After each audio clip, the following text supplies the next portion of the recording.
নমস্কাৰ। আজি হৈছে 2 জুলাই। ৰাজ্যৰ লাখ লাখ যুৱক যুৱতীৰ বাবে আহিছে ডাঙৰ খবৰ। লাখ লাখ মহিলালৈ গৰমৰ বন্ধৰ হাত খৰচ দিব মুখ্যমন্ত্ৰী ডক্টৰ হিমন্ত বিশ্ব শৰ্মাই। কোনে কোনে লাভ কৰিব ধন জানিবলৈ ভিডিঅ'টো শেষলৈ চাওক।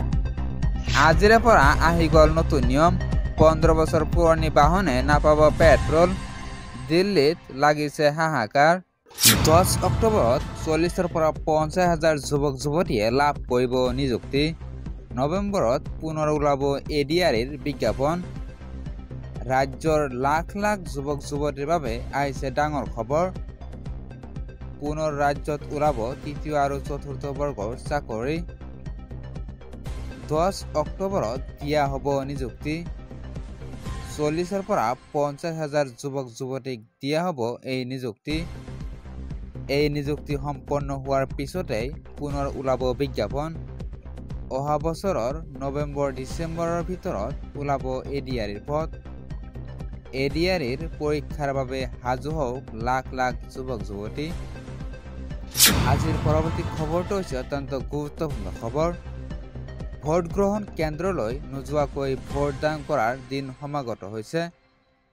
অচিৰেই হয়তো সেই দিন আহিব ভাৰতীয় ভোটাৰৰ সন্মুখত। বিহাৰত হোৱা এক পৰীক্ষামূলক ব্যৱস্থাই সেই ইংগিত দিছে। চলিত বৰ্ষৰ শেষৰ ফালে বিহাৰত নিৰ্বাচন অনুষ্ঠিত হ'ব।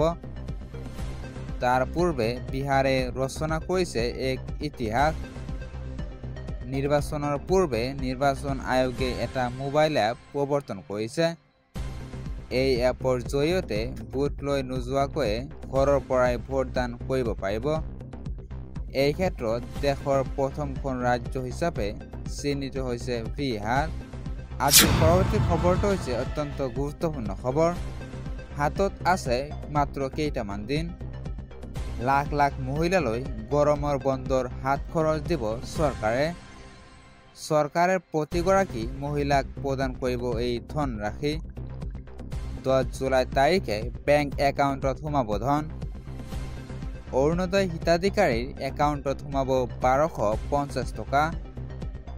আপডেট কৰক আপোনাৰ বেংক একাউণ্টৰ KYC। অৰুণোদয়ৰ পৰা বঞ্চিত মহিলাই শীঘ্ৰে কৰক পুনৰ আবেদন। হাতত আছে মাত্ৰ কেইটামান দিন। আজিৰ পৰৱৰ্তী খবৰটো হৈছে অত্যন্ত গুৰুত্বপূৰ্ণ খবৰ। উৎকট গৰমত বিদ্যুতে লুকা-বাকু খেলিছে নেকি? ফোন কৰক এই নম্বৰত। 1 মিনিটত হ'ব আপোনাৰ সমস্যাৰ সমাধান। উৎকট গৰমত ৰাজ্যৰ লাখ লাখ লোকৰ বাবে আহি গ'ল এটা ডাঙৰ খবৰ। গৰমত আপোনাৰ অঞ্চলত বিদ্যুৎ নাই নেকি? এটা ফোন কলত লাভ কৰিব পাৰিব বিদ্যুৎ। মুকলি কৰা হৈছে ফোন নম্বৰ আৰু লগতে হেল্পলাইন নম্বৰ। হোৱাটছআপ নম্বৰটো হৈছে 7575999966 আৰু ফোন নম্বৰটো হৈছে 1912। বিদ্যুৎ সম্পৰ্কীয় যিকোনো অভিযোগ দিব পাৰিব এই নম্বৰত। যিকোনো অভিযোগ দিব পাৰিব এই নম্বৰত। ৰাজ্যৰ বিদ্যুৎ বিভাগে মুকলি কৰিছে এই ফোন নম্বৰ। আজিৰ পৰৱৰ্তী খবৰটো হৈছে অত্যন্ত গুৰুত্বপূৰ্ণ খবৰ। 1 জুলাইৰ পৰা আহি গ'ল নতুন নিয়ম।